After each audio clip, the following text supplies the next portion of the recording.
Fala, nação rubro-negra, sou eu, Fabrício Lopes, aqui do nosso canal Resenha Rubro-Negra, chegando com muita informação do Mengão queridão, tá? Informação mesmo. Falar pra vocês quem são os membros da comissão técnica do Felipe Luiz. Mas eu não vou falar só os nomes, não.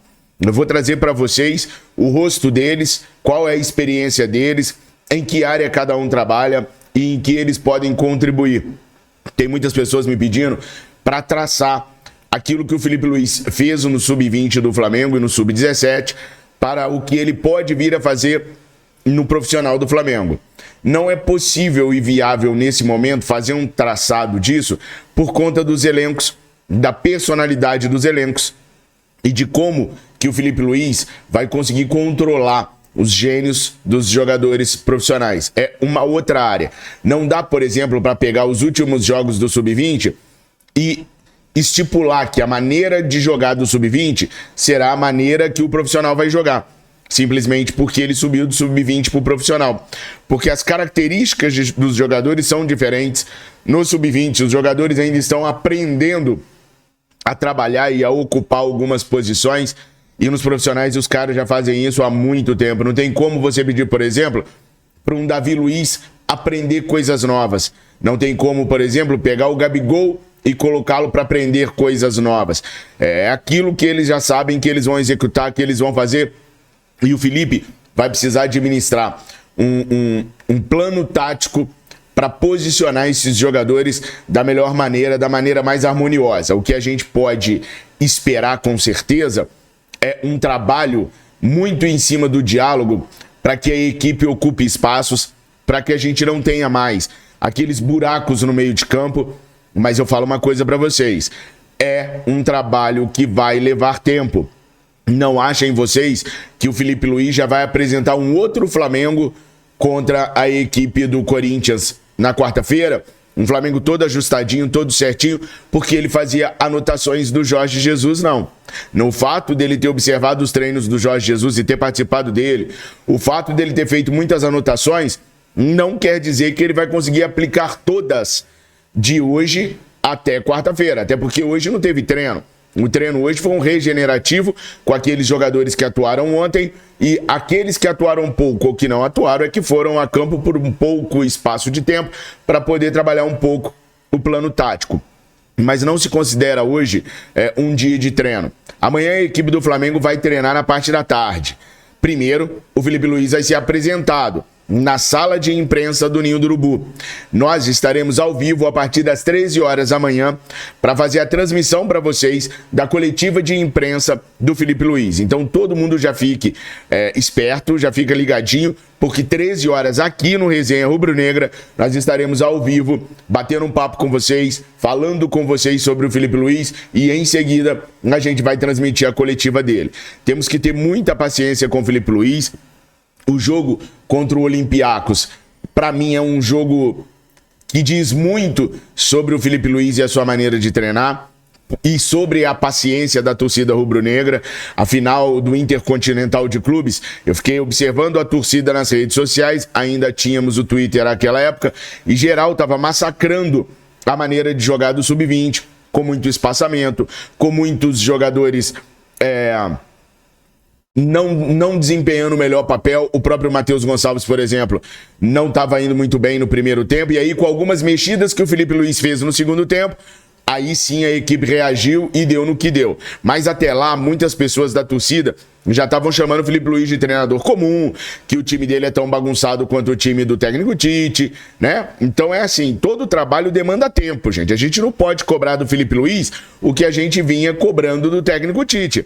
Ele chegou agora, vai fazer um treino só e nem pode ser um treino pesado, puxado, do jeito que ele gostaria de dar, porque senão ele estoura os jogadores para o jogo do dia 2. Então ele vai dar um treino mais ou menos, vai corrigir coisas, vai acertar coisas na base do diálogo e só então ele vai botar a equipe em campo. Uma das coisas que eu já levantei, que eu corri o dia inteiro hoje para poder levantar, era a questão do Matheus Cunha. Se o Matheus Cunha seria mantido como titular na Copa do Brasil. Eu ouvi de um dirigente rubro-negro, tá? De um dirigente, que o Matheus Cunha iria para o banco de reservas e o Rossi seria o titular na quarta-feira contra a equipe do Corinthians. Mas a decisão é do Felipe Luiz. O Felipe vai bater o martelo, mas a tendência é que o Rossi seja o goleiro titular das Copas e que esse negócio de um goleiro das Copas e um goleiro do Brasileiro, isso morre com o técnico Tite, tá? Algumas pessoas também me perguntaram a respeito do mercado. O Flamengo vai no mercado? O Flamengo vai procurar algum jogador sem contrato para poder reforçar a equipe rubro-negra para o Felipe Luiz poder conduzir? A gente sabe que a gente está sem centroavante. De repente o Flamengo pode retomar a conversa com algum centroavante para fortalecer o time do Felipe Luiz até o final do ano? Bom, vou responder isso tudo para vocês, mas antes de mais nada, eu quero pedir para você curtir, comentar, compartilhar, deixar o seu like, se inscrever no nosso canal e chamar geral para se inscrever também. A gente faz um trabalho muito sério, muito criterioso. Os caras descobriram hoje que o Felipe Luiz tem a licença para ser treinador brasileiro, né? Há quanto tempo vocês estão me escutando falar que o Felipe Luiz já tem a licença? Ele tirou a licença em meados de 2023, como eu já havia dito para vocês aqui anteriormente, e eu contando isso para vocês e a mídia em geral, porque, cara, impressionante essa falta de informação, como ela foi bem ampla, né? Falando que o Felipe não podia ser treinador porque ele não tinha licença e tal, e a gente sempre trazendo aqui para vocês que ele tinha licença sim, porque a gente não repete notícias, a gente não fica lendo e repetindo notícias, a gente corre atrás das fontes para poder trazer informação para vocês. E por isso eu peço que você se torne membro VVP, para a gente continuar fazendo esse trabalho, porque uma coisa é abrir a página de um grande grupo e ficar lendo o que está escrito lá. Outra coisa é você pegar o telefone, descobrir contatos, conversar, encher o saco dos caras para eles falarem com você, conseguir apurar. É diferente, é muito mais complicado, leva muito mais tempo, é muito mais complexo e eu preciso muito da sua ajuda para que a gente fique por aqui falando a verdade, doa quem doer, mesmo que doa em nós mesmos. Por isso eu peço para que você clique no link da descrição desse vídeo, no comentário fixado, e tem ele até aí no chat, para você se tornar membro VVP. É só R$ 1,99. Por apenas R$ 1,99 você garante a nossa existência aqui, trazendo todas as verdades, fazendo uma apuração de verdade, fazendo jornalismo do jeito que o jornalismo é. Não copiando e colando ou só lendo coisas que estão em sites. Se você gosta dessa nossa linha editorial, torne-se membro VVP. R$ 1,99 não pesa para você, para ser bem sincero, nem para nós aqui. Desses R$ 1,99 a gente recebe apenas 80 centavos. Mas se a gente juntar um grande grupo de pessoas dispostas a terem a informação da maneira que a gente faz, e esse grande grupo nos apoiar através do clube de membros, a gente vai poder ficar aqui por muito e muito tempo levando a informação do Mengão Queridão para vocês. E como eu disse, R$ 1,99 não pesa no bolso de ninguém. Dá essa moral pra gente, recompense o nosso trabalho e a gente vai recompensá-los com sorteios de manto sagrado, sorteios de manto sagrado retrô. Já fizemos o primeiro sorteio de um kit especial aí para um torcedor rubro-negro que é membro aqui do nosso canal. Então vão haver vários sorteios pra gente compensar vocês pela ajuda e pelo apoio que vocês estão dando pra nós, beleza? Então vamos lá, vamos desvendar todos esses mistérios aí do Mengão Queridão. Eu queria começar mostrando pra vocês os treinadores da gestão Rodolfo Landim. Rodolfo Landim assumiu o Flamengo em janeiro de 2019. E de lá para cá, nós tivemos 11 treinadores, se contarmos o Felipe Luiz agora. O que dá uma média de quase 2 treinadores por ano. Um a cada 6 meses. A começar pelo Abel Braga, que fez uma temporada de 2018 muito boa. E encantava todo mundo. Não considero um erro dos caras lá em 2019, não.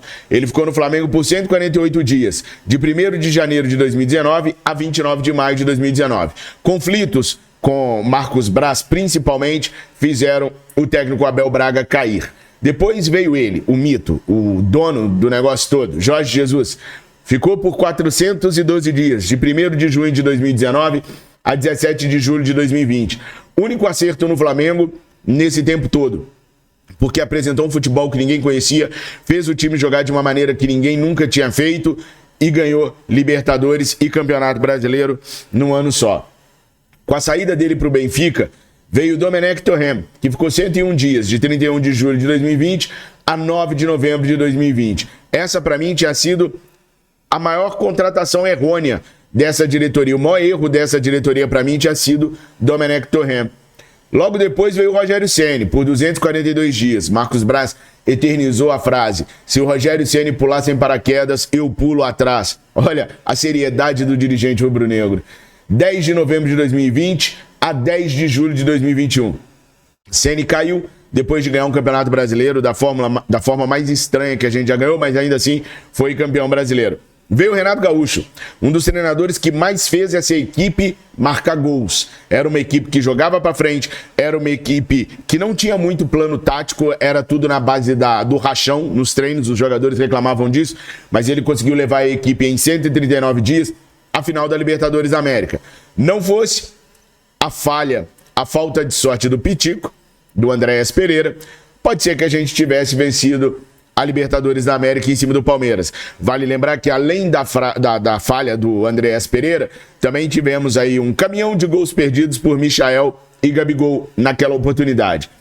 Ele ficou do dia 13 de julho de 2021 a 29 de novembro de 2021 também.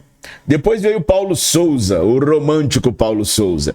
Retirado da seleção polonesa, Paulo Sousa ficou no Flamengo por 162 dias, de 29 de dezembro de 2021 a 9 de julho de 2022. Dorival Júnior, 168 dias, do dia 10 de junho de 2022 a 25 de novembro de 2022. Um dos maiores acertos dessa diretoria. Ganhamos Copa do Brasil e Libertadores da América com Dorival Júnior, que não teve o seu contrato renovado, e a gente precisa contextualizar algumas coisas. Algumas declarações que o Dorival deu e o fato dele querer uma cláusula que ele poderia sair de graça para a seleção brasileira atrapalharam os planos de renovação. O técnico, que também nunca foi a garota dos olhos dessa gestão, conseguiu sair por duas oportunidades na gestão Rodolfo Landim. Uma, quando o Landim assume em 2019, e a outra em 2022. Vitor Pereira, o sonho da diretoria rubro-negra, ficou 99 dias, do dia 1º de janeiro de 2023 a 10 de abril do mesmo ano. Sonho dessa diretoria porque fez um Corinthians com muitas limitações chegar à final da Copa do Brasil e apresentar um bom futebol. Era o treinador que era o rival direto do Jorge Jesus em Portugal. Jorge Jesus mesmo disse que o Vitor Pereira tinha condições de montar times melhores do que ele. Então, era a vontade deles, Vitor Pereira, que fracassou. E aí, para substituir o Vitor Pereira, veio o esquentadinho do Jorge Sampaoli. O Jorge Sampaoli já era para ter sido técnico do Flamengo lá atrás, em 2019. Aliás, lá atrás, em 2015, quando da candidatura à reeleição do Eduardo Bandeira de Mello. BAP, Landim, Valim prometiam o Jorge Sampaoli caso a chapa deles fosse eleita. Como eles perderam para o Eduardo Bandeira de Mello, a oportunidade de Sampaoli realizar o seu sonho, como ele mesmo diz, foi em abril de 2023, quando chegou a ser treinador rubro-negro. Ele ficou por 164 dias. Teve os episódios violentos dentro do Ninho do Urubu, com o caso da troca de supapos entre Gerson e o Varela, mas nós tivemos mais ainda lá no Horto, no jogo Atlético e Flamengo, um soco desferido no rosto do Pedro pelo preparador físico do Sampaoli, que emergiu com tudo indo pro buraco a partir daquele momento. E aí veio aquele que, para mim, sem sombra de dúvidas, foi o maior erro de todos da diretoria rubro-negra. Tite, 357 dias no comando do Flamengo, de 9 de outubro do ano passado a hoje, como treinador do Flamengo. E o Tite veio, e eu realmente achava que o Tite era o melhor treinador brasileiro da atualidade. Tem muitas pessoas que confundem quando eu falo o melhor treinador brasileiro da atualidade com sendo o melhor treinador do Brasil. Não, o Tite não é, nunca foi o melhor treinador do Brasil. Tem aí o Vojvoda, que é melhor que ele, tem o Abel Ferreira, que é melhor do que ele, tem o Ramon Dias do Corinthians, é melhor do que ele, o Arthur Jorge do Botafogo está se mostrando um baita de um treinador. Então, ele é o melhor técnico de nacionalidade brasileira no momento, quando foi contratado pelo Flamengo. Só que, para mim, ele fez muito menos do que o Domenech Torrent fez, por exemplo. O Domenech, pelo menos, tinha uma ideia de jogo nova, implementar uma coisa nova. Queria fazer uma coisa diferente no Flamengo. O Tite não. O Tite queria fazer apenas o arroz com feijão e nem isso ele conseguiu fazer. Não nos deu nenhuma segurança tática, não nos deu segurança defensiva e ainda usou o Flamengo de trampolim para fazer do filho dele treinador. Uma coisa que eu nunca vou perdoar do técnico Tite é ele ter usado o Flamengo como estágio pro Titinho, pro Matheus Bach. Eu não quero nunca mais acompanhar ou ver o trabalho desses caras. A mágoa ficou forte mesmo por aquilo que o treinador rubro-negro, o treinador ex-rubro-negro fez. Bom, pessoal, a diretoria rubro-negra correu atrás do Felipe Luiz, como eu vinha falando para vocês que correria, bateu todas as informações bateram, né?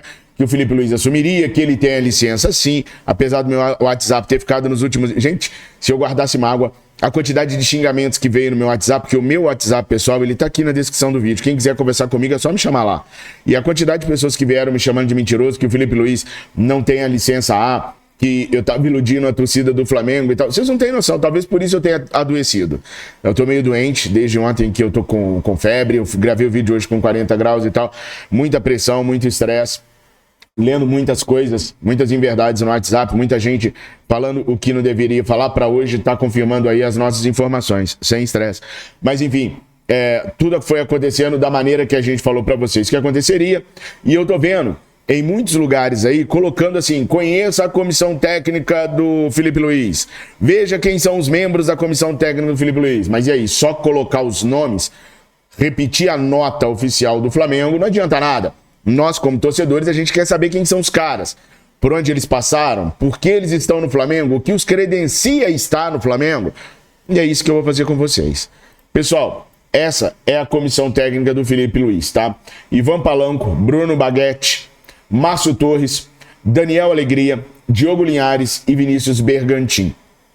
Vamos lá, cada um deles. Ivan Palanco, ele é auxiliar técnico, foi contratado em fevereiro desse ano para o Flamengo para trabalhar no Sub-17 e ele tem a licença UEFA Pro License.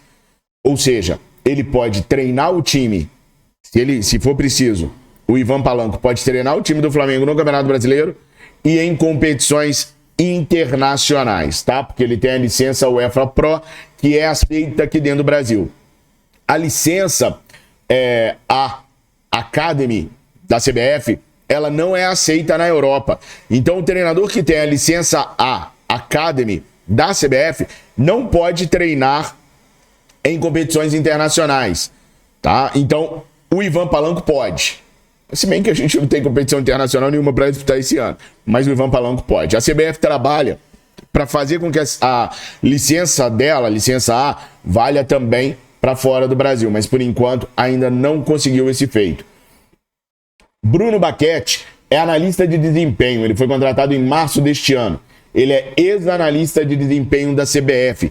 Ele trabalhou como analista de desempenho da CBF de 2019 até março de 2024, quando o Tite o convidou para vir para o Flamengo, e o Flamengo acertadamente o manteve na comissão técnica permanente do clube, tá? Márcio Torres, ele é auxiliar técnico, contratado em julho de 2022, ele chegou a ser promovido a auxiliar técnico do Rogério Ceni. Só que o Rogério foi demitido e ele voltou para as categorias de base do Flamengo. Foi campeão agora intercontinental com o Felipe Luiz naquele jogo contra o Olympiacos. Daniel Alegria, olha que sorrisão. Estamos precisando disso no Flamengo. Auxiliar técnico. Ele é especialista em bolas paradas, é o responsável por traçar estratégias ofensivas e defensivas. Ele tem a licença A CBF Academy. Diogo Linhares, preparador físico, contratado em junho deste ano, trabalhou no Flamengo em 2018, depois ele foi para o Sport Clube do Recife, depois ele foi para o Corinthians e permaneceu lá até junho desse ano, quando o Tite o convidou para vir para o Flamengo.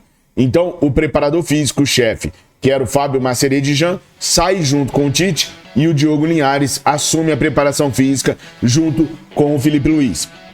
E por último, Vinícius Bergantin, auxiliar técnico contratado em julho deste ano, e ele tem a licença Pro da CBF Academy, a mesma licença do Felipe Luiz.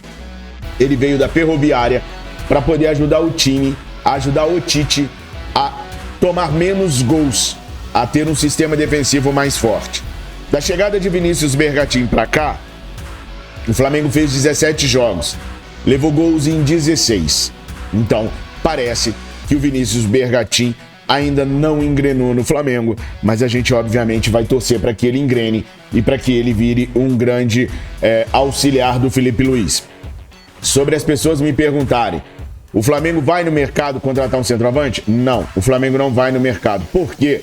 Porque dia 20 de setembro encerraram as inscrições para o Campeonato Brasileiro.